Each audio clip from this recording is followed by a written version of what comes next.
নমস্কার, আমি সুদীপ্তা। এভি নিউজে আপনাদের সকলকে স্বাগত। প্রথমেই চোখ রাখবো নিউজ হেডলাইন্সে।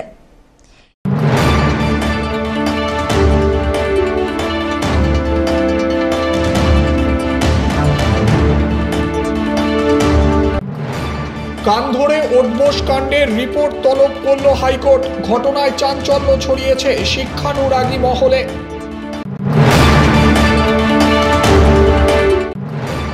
ভুয়ো আইপিএস সেজে প্রতারণার ছক, আলিপুর দুয়ারে পুলিশের জালে বিধাননগরের যুবক।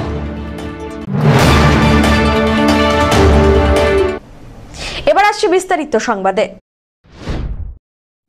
প্রধান শিক্ষিকাকে কান ধরে ওঠবোস করানোর কাণ্ডে এবার জলপাইগুড়ি জেলা বিদ্যালয় পরিদর্শকের কাছে 2 সপ্তাহের মধ্যে রিপোর্ট তলব করলেন কলকাতা হাইকোর্টের জলপাইগুড়ি সার্কিট বেঞ্চের বিচারপতি কৌশিক চন্দ্র। ঘটনায় চাঞ্চল্য ছড়িয়েছে শিক্ষানুরাগী মহলে। গত 10 নভেম্বর জলপাইগুড়ির সুনীত ই বালা সদর বালিকা বিদ্যালয়ের একটি সিসিটিভির ছবিকে কেন্দ্র করে বিতর্ক তৈরি হয়। ভিডিওটি টুইট করেন রাজ্যের বিরোধী দলনেতা শুভেন্দু অধিকারী, যেখানে দেখা যাচ্ছে প্রধান শিক্ষিকাকে কান ধরে ওঠবোস করাচ্ছেন স্কুলের পরিচালন সমিতির সভাপতি তথা জলপাইগুড়ি পুরসভার তদানীন্তন ভাইস চেয়ারম্যান সৈকত চ্যাটার্জি। বর্তমানে জলপাইগুড়ি পুরসভার চেয়ারম্যান তিনি। এরপর স্কুলের পরিচালন কমিটির সভাপতি তথা জলপাইগুড়ি পুরসভার বর্তমান চেয়ারম্যানের বিরুদ্ধে প্রধান শিক্ষিকাকে কান ধরে ওঠবোস করানোর অভিযোগ ওঠে। মামলা গড়ায় কলকাতা হাইকোর্টের জলপাইগুড়ি সার্কিট বেঞ্চে। এদিন বিচারপতি 2 পক্ষের বক্তব্য শোনার পর স্কুল পরিদর্শককে 2 সপ্তাহের মধ্যে রিপোর্ট জমা দেওয়ার নির্দেশ দেন। একজন বিদ্যালয়ের উচ্চ বিদ্যালয়ের প্রধান শিক্ষিকা, জলপাইগুড়ি সুনীতিবালা বালিকা বিদ্যালয়ের প্রধান শিক্ষিকা, তাকে আসতে হচ্ছে কোর্টে। কেন? যে তার প্রেসিডেন্ট, যিনি একজন রাজনৈতিক ব্যক্তিত্ব এবং যিনি চেয়ারম্যান জলপাইগুড়ি মিউনিসিপ্যালিটির, তিনি হচ্ছে স্টাফ রুমে তাকে কান ধরে ওঠবোস করাচ্ছেন। তার কারণ তার কথা মতো তিনি চলেন না এবং সেই সিসিটিভি ফুটেজ আমাদের কাছে আছে। আমরা কোর্টকে বলেছি তার সত্যতা যাচাই করে আপনি এর একটা ব্যবস্থা গ্রহণ করুন। আপনি যদি এইভাবে চলতে থাকে তাহলে আমাদের পক্ষে ওই স্কুল, ওই বিদ্যালয় চালানো কঠিন হয়ে পড়বে। আপনি ইমিডিয়েট এর একটা ব্যবস্থা গ্রহণ করুন। অনারেবল জাস্টিস কৌশিক চন্দ্র দুপক্ষের শুনানি শুনে উনি ডিআই জলপাইগুড়িকে ডাইরেক্ট করেছেন যে একটা রিপোর্ট ফাইল করতে। আমরা যে ভিডিও এবং যে পেন ড্রাইভ দিয়েছি, আমরা যে রিপ্রেজেন্টেশন ওনাকে দিয়েছি, উনি এতদিন ধরে কোনো ব্যবস্থা গ্রহণ করেননি। তার একটা রিপোর্ট সত্যতা বিচার করে কোর্টে জমা দিতে বলেছেন 2 উইকসের মধ্যে। ওদের বক্তব্য শোনার পরে জজ সাহেব বলেন যে স্কুলের হেডমিস্ট্রেসের ম্যানেজিং কমিটির চেয়ারম্যান বা প্রেসিডেন্ট, ম্যানেজিং কমিটির প্রেসিডেন্টের রিমুভাল বা অপসারণের ব্যাপারে হেডমিস্ট্রেসের কোনো বক্তব্য থাকতে পারে না, কারণ এটা স্টেট গভর্নমেন্টের অ্যাপয়েন্টমেন্ট। স্টেট গভর্নমেন্ট যদি মনে করে তাকে অপসারণ করা হবে বা কী করা হবে সেটা স্টেট গভর্নমেন্টের ব্যাপার। Appropriate authority according to the rules যে আছে সেই ব্যাপারে যা সিদ্ধান্ত নেওয়ার নেবে। এই বিষয়ে হেডমিস্ট্রেসের কোনো বক্তব্য থাকতে পারে না। আর হেডমিস্ট্রেস যিনি পিটিশনার, তিনি যেহেতু কিছু অ্যালিগেশন এনেছেন রিট পিটিশনে, সেই সম্বন্ধে ডিআইকে একটা রিপোর্ট দিতে বলেছে, district inspector of school Jalpaiguri. হ্যাঁ, সেই ব্যাপারে কোর্ট কোনো মন্তব্য করেনি, কারণ সেটা একটা অ্যালিগেশন। সেই অ্যালিগেশন এখনও কোনো কোর্টে প্রুভ হয়নি যে সেটা অ্যালিগেশনটা কারেক্ট বা ভিডিওটাও কারেক্ট। ওরা ভিডিওটা কোর্টকে বলেছে, ভিডিওর কথাও পিটিশনে বলেছে, ভিডিওটাও সম্ভবত কোর্টে নিয়ে এসেছিল, কিন্তু সেটা জজ সাহেব এই মুহূর্তে এই স্টেজে অন্তত আজকে দেখেননি বা কনসিডার করেননি। তো যা অভিযোগ উনি এনেছেন সেই ব্যাপারে সম্পূর্ণভাবে ডিআইকে একটা রিপোর্ট দিতে বলেছে কোর্ট। তার মানে ডিআই কাছে রিপোর্ট তলব হয়েছে? রিপোর্ট তলব হয়েছে। আচ্ছা, এই কতদিনের মধ্যে রিপোর্ট দেবে? 3 সপ্তাহের মধ্যে রিপোর্ট দিতে বলেছে। আর কোনো অন্তর্বর্তী কোনো অর্ডার, মানে ইন্টারিম কোনো অর্ডার ওনার ম্যানেজিং কমিটির প্রেসিডেন্ট হিসাবে কাজ করার ক্ষেত্রে বা ম্যানেজিং কমিটির ক্ষেত্রে কোনো ইন্টারিম অর্ডারই কোর্ট দেয়নি। ধীমান রায় রিপোর্ট।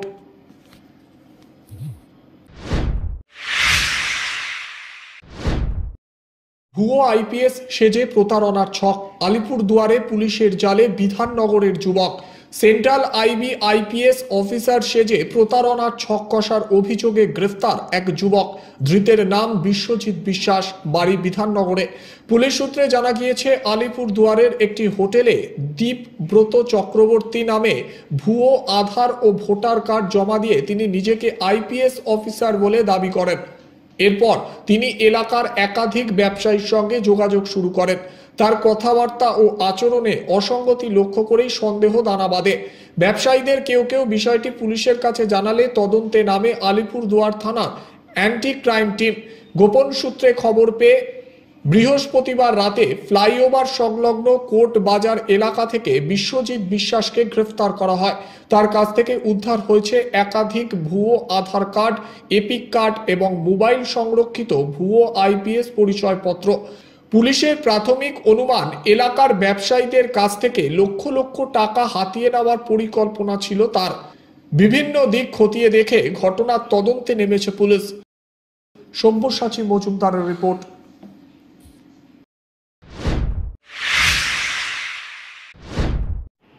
প্রায় 57 কেজি গাঁজা সহ দুজনকে গ্রেফতার করল এসটিএফ। গোপন সূত্রে খবরের ভিত্তিতে শিলিগুড়ি জলপাইগুড়ি জাতীয় সড়কের ফাটাপুকুর টোলগেট সংলগ্ন এলাকায় অভিযান চালিয়ে একটি পিকআপ ভ্যান আটক করে এসটিএফ।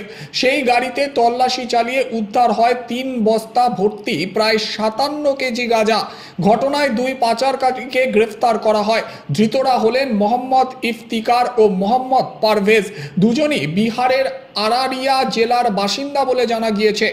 পুলিশ সূত্রে জানা গিয়েছে, গাঁজাগুলি কোচবিহার থেকে শিলিগুড়ি হয়ে বিহারে পাচারের উদ্দেশ্যে যাচ্ছিল। এই ঘটনায় অভিযুক্ত দুজনকে গ্রেফতার করা হয়েছে। ধৃতদের আগামীকাল জলপাইগুড়ি জেলা আদালতে তোলা হবে।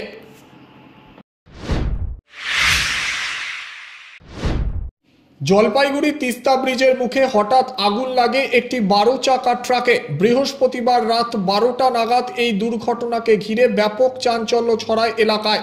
মুহূর্তের মধ্যে দাউ দাউ করে জ্বলতে থাকে গোটা ট্রাক। তা ঘিরে এলাকায় ব্যাপক চাঞ্চল্য। স্থানীয় সূত্রে জানা গিয়েছে, হঠাৎ বিকট শব্দ শুনে বাড়ির বাইরে এসে তারা দেখেন একটি আস্ত ট্রাক দাউ দাউ করে জ্বলছে। দুর্ঘটনাস্থলে পৌঁছায় পুলিশ ও দমকল বাহিনী। তাদের তৎপরতায় দীর্ঘ চেষ্টার পর আগুন নিয়ন্ত্রণে আসে।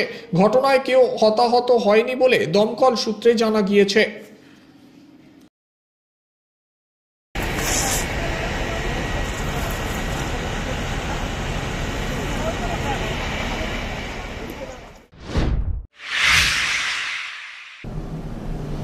নিয়ে নিচ্ছে ছোট্ট একটি বিরতি। ফিরে আসছি বিরতির পর, সঙ্গে থাকুন।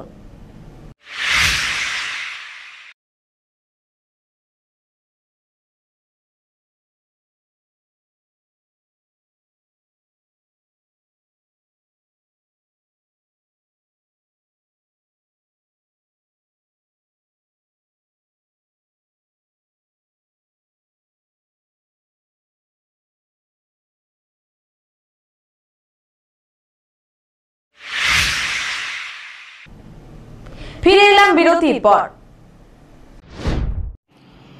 দুর্গম নদীর চর জলপাইগুড়ির তিস্তার বাহির চরে বসলো এসআইআর শিবির। বিএলওকে সাহায্যের জন্য এগিয়ে গেলেন খোদ বিডিও সহ ব্লক প্রশাসনের আধিকারিক কর্মীরা। জলপাইগুড়ি সদরের 372টি পার্টের মধ্যে সবচাইতে কঠিন ও দুর্গম এলাকা তিস্তার বাহির চর। সদর ব্লকের মণ্ডলঘাট গ্রাম পঞ্চায়েতের অন্তর্গত এই নদীর চরে প্রায় 800 জন ভোটার বসবাস করেন। বিচ্ছিন্ন দ্বীপের মতো এলাকা। চাষাবাদ এলাকায় মানুষের জীবিকা। জল থাকলে ভরসা নৌকা, জল কম থাকলে ট্রাক্টরে করে যাতায়াতই অন্যতম ভরসা। এমন দুর্গম এলাকায় গিয়ে এসআইআর এর দায়িত্ব পালন করা কঠিন হয়ে দাঁড়িয়েছিল বিএলও গৌতম সরকারের পক্ষে। এদিকে নির্দিষ্ট সময়ের মধ্যে কাজ শেষ করার তাড়া রয়েছে। বিষয়টি ব্লক প্রশাসনের নজরে আসতেই সাহায্যের হাত বাড়িয়ে দেন ব্লক আধিকারিকরা। নিজে উদ্যোগী হয়ে বিএলওকে সঙ্গে নিয়ে বাহির চরের উদ্দেশ্যে রওনা দেন বিডিও মিহির কর্মকার। ট্র্যাক্টর ভাড়া করে কর্মীদের নিয়ে পৌঁছে যান তিস্তার বাহির চরে। দিনভর চলে শিবির করে ফর্ম পূরণ। সন্ধ্যায় ট্র্যাক্টর করে ফেরা হয়। প্রশাসনের এইভাবে সহযোগিতা পেয়ে আপ্লুত বাহির চরের বাসিন্দারা। এটা দুর্গম জায়গা। এই জায়গাটা তিস্তা নদীর মাঝখানে, মূলত এখানে চরের বাসিন্দারা বসবাস করেন। এই দুর্গম জায়গা একার পক্ষে বিএলওর কাজটা খুব কঠিন হয়ে দাঁড়াচ্ছিল। এর জন্য জলপাইগুড়ি সদর ব্লক থেকে আমাকে সাহায্য করার জন্য স্বয়ং বিডিও সাহেব এসেছেন, এআরও সাহেব এসেছেন, এছাড়াও অন্য বুথের যে বিএলও বাপ্পা রায় উনি এসেছেন, তাছাড়াও বেশ কয়েকজন ছিলেন সহযোগী, তারা এসেছেন, এসে আমার সাথে সহযোগিতা করলেন। একার পক্ষে এটা সম্ভবই ছিল না। তো বলছি কি অবস্থা এই জায়গাটার, মানে নদী? এটা মূলত তিস্তা নদীর মিডিল পয়েন্ট বা মাঝখানে। সেটা হলো এই পাশেও তিস্তা, এটা বোয়ালমারি নন্দনপুর জিপির অন্তর্গত পড়ছে। তিস্তা নদীর মাঝখানে এই পাশেও তিস্তা, ওই পাশেও তিস্তা, ওই পাশে হেলাপাকড়ি, এই পাশে হলো বোয়ালমারি নন্দনপুর, মাঝে তিস্তা নদীর মাঝখানে এই অঞ্চলটা, এই জায়গাটা। এই জায়গায় 720 জন ভোটার আছে। সেখানে এই বিএলওর যে এখন যে এসআইআরের যে প্রক্রিয়া চলছে সেই প্রক্রিয়া সম্পন্ন করার জন্য একার পক্ষে খুবই কঠিন হয়ে দাঁড়াচ্ছিল। এর জন্য স্বয়ং বিডিও সাহেব এসেছেন। আমরা সব জায়গাতেই যাচ্ছি। আমাদের সদর ব্লকে যে 372টা পার্ট আছে সেই পার্টের বিভিন্ন জায়গায় যেখানে যেখানে বিএলওরা হেল্প চেয়েছে আমাদের কাছে, সেসব জায়গাতে আমরা পৌঁছাচ্ছি এবং বিএলওরা অত্যন্ত মানে একটা খুব টাফ কাজ করছে এবং খুব ভালোভাবেই করছে। তাদেরকে বিভিন্নভাবে উৎসাহ দেওয়া দরকার আছে। আর এই বিএলওর ব্যাপারটা একটু স্পেশাল এই কারণেই, আপনারা সকলেই জানেন বাহিরচরে যেখানে আমরা দুয়ারো সরকারও করেছিলাম কিছুদিন আগে, ওখানে নৌকা পেরিয়ে তারপরে ট্রাক্টর নিয়ে প্রায় 8-10 কিলোমিটার রাস্তা জার্নি করে তারপরে যেতে হয় ওখানে। এবং তাছাড়াও ওখানকার মানুষ খুব একটা ভালো করে লিখতে পড়তে পারে না, যার কারণে ফর্ম ফিল আপেও অসুবিধা হচ্ছিল। ভোটারও প্রায় 700-800-র কাছাকাছি। তো সব মিলিয়ে যদি কাজটাকে সময়ের মধ্যে, যেহেতু একটা টাইম বাউন্ড কাজ, সেই কাজটাকে সময়ের মতন তুলতে গেলে ওনাদের একটা সাপোর্ট দরকার ছিল। সেই সাপোর্টটা দেওয়ার জন্যই মূলত আমাদের যাওয়া। হ্যাঁ একদম। আর এখানে তো আমরা তো আজকে ওখানে সন্ধ্যা 7টা পর্যন্ত ছিলাম প্রায়। ওখানে জন্তু জানোয়ারের একটা ইয়ে আছে এবং দুর্গম প্রচন্ড। প্রায় আমরা কিছুটা তো জলপথ আছে, যদিও ট্রাক্টর এখন যাচ্ছে, ট্রাক্টরে করে গেছিলাম এবং ট্রাক্টরের পথটাও অত্যন্ত দুর্গম আর কি। তো বলছি আজকে আপনাদের এখানে বিডিও স্যার এসছে, কিসের জন্য এলেন, কি করছেন আপনারা? বলে যে ভোটের লেখালেখি করতে আসছে। SIR form fill up? হ্যাঁ। কিসের ফর্ম ফিল আপ? ওগুলো ওই যে ভোটের যে এসআইআর। হ্যাঁ হ্যাঁ, আপনারা ফর্ম ফিল আপ করলেন? বিডিও স্যার তো নিজে করে দিচ্ছে। করছি তো আমরা, ওই যে মাস্টার কাছেই করছি, আমরা কালকে জমা দিয়ে দিচ্ছি। এখানে বিডিও সাহেব আসছেন, আমাদের স্কুলের মাস্টার মশাই আসছেন, বা আর আশেপাশে স্টাফ যারা আছে অনেকেই আসে। আমাদের এসআইআর ফর্ম ফিল আপ হচ্ছে, এখানে এই সমস্ত কাজ হচ্ছে। আপনারা এখানে জমা দিলেন? হ্যাঁ আমরা এখন জমা দিলাম, আজকে জমা দিলাম, এখনই জমা। তো বলছি এত দূর এইটা নদী পার হয়ে আসছে? হ্যাঁ নদী পার হয়ে এখন কি করবো, আমরা অসুবিধা এলাকায় থাকি, এখন কি করা যাবে, আমাদের কষ্টে সৃষ্টির জীবনযাপন করি, আর কি করা যাবে, এখন এইভাবেই আমাদের থাকতে হয়। মানে নদী পার হয়ে আপনাদের অনেক দূর যেতে হতো? অনেক দূর যেতে হবে আমাদের, তো অনেক দূর, এই পাশেও নদী অনেক দূর, এই পাশেও অনেক দূর। আর বর্ষায় হোক, আর এখন তো একটু জল কম হয়, কিন্তু বর্ষার সময় তো আমাদের ভয়াবহ অবস্থা। ওই যে এসআইআর এর জন্য কি কারা এসছেন এখানে? বিডিও সাহেব আসছেন। আপনারা ফর্ম ফিল আপ করলেন? ফর্ম ফিল আপ তো নিজে করছেন, করাচ্ছেন? ফর্ম ফিল আপ করছি, আমরা জমা দিয়ে দিছি। না খুব ভালো লাগছে, খুবই তো ভালো। বিডিও সাহেব যখন নিজে আসছেন, এটা তো অতি উত্তম। এসআইআর ফর্ম ফিল আপ হচ্ছে, বিডিও স্যার নিজে আসছেন এখানে ফর্ম ফিল আপ করার জন্য। সব দেখিয়ে দিলেন? হ্যাঁ দেখিয়ে দিলাম। মানে কোথায় কি আছে না আছে সব নিজেই দেখলেন? নিজে দেখলাম। নিজে দেখলেন মানে উনি? হ্যাঁ। মানে এরকম কেমন লাগছে, মানে ভিডিও স্যার নিজে আসা তো ভালো হইলো, আমাদের ভালো লাগলো। পিনাকি শীলের রিপোর্ট।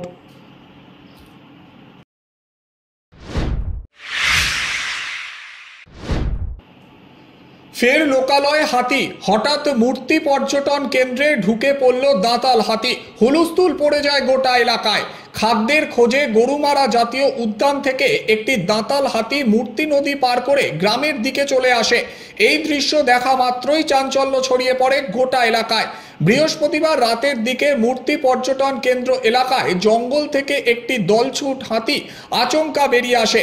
সেই সময় এলাকায় প্রচুর পর্যটক ও সাধারণ মানুষ উপস্থিত থাকায় চাঞ্চল্য ছড়িয়ে পড়ে। স্থানীয় বাসিন্দারা চেষ্টা করেন হাতিকে জঙ্গলে ফিরিয়ে দেওয়ার, কিন্তু ব্যর্থ হয়। এরপর ঘটনাস্থলে পৌঁছায় বন দপ্তরের আধিকারিকরা। দীর্ঘক্ষণ চেষ্টার পর হাতিকে জঙ্গলে পাঠানো সম্ভব হয়েছে।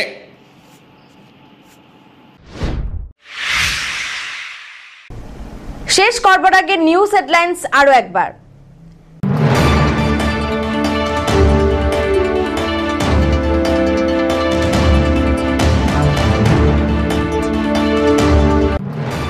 কান ধরে ওঠবোস কাণ্ডের রিপোর্ট তলব করল হাইকোর্ট। ঘটনায় চাঞ্চল্য ছড়িয়েছে শিক্ষানুরাগী মহলে।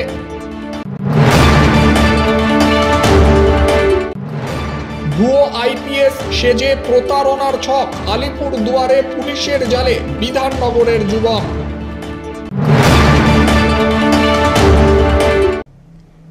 এখনকার মতন এভি নিউজ এ পর্যন্তই। পরবর্তীতে আসছি আরো সংবাদ নিয়ে। দেখতে থাকুন আমার ভিশন। নমস্কার।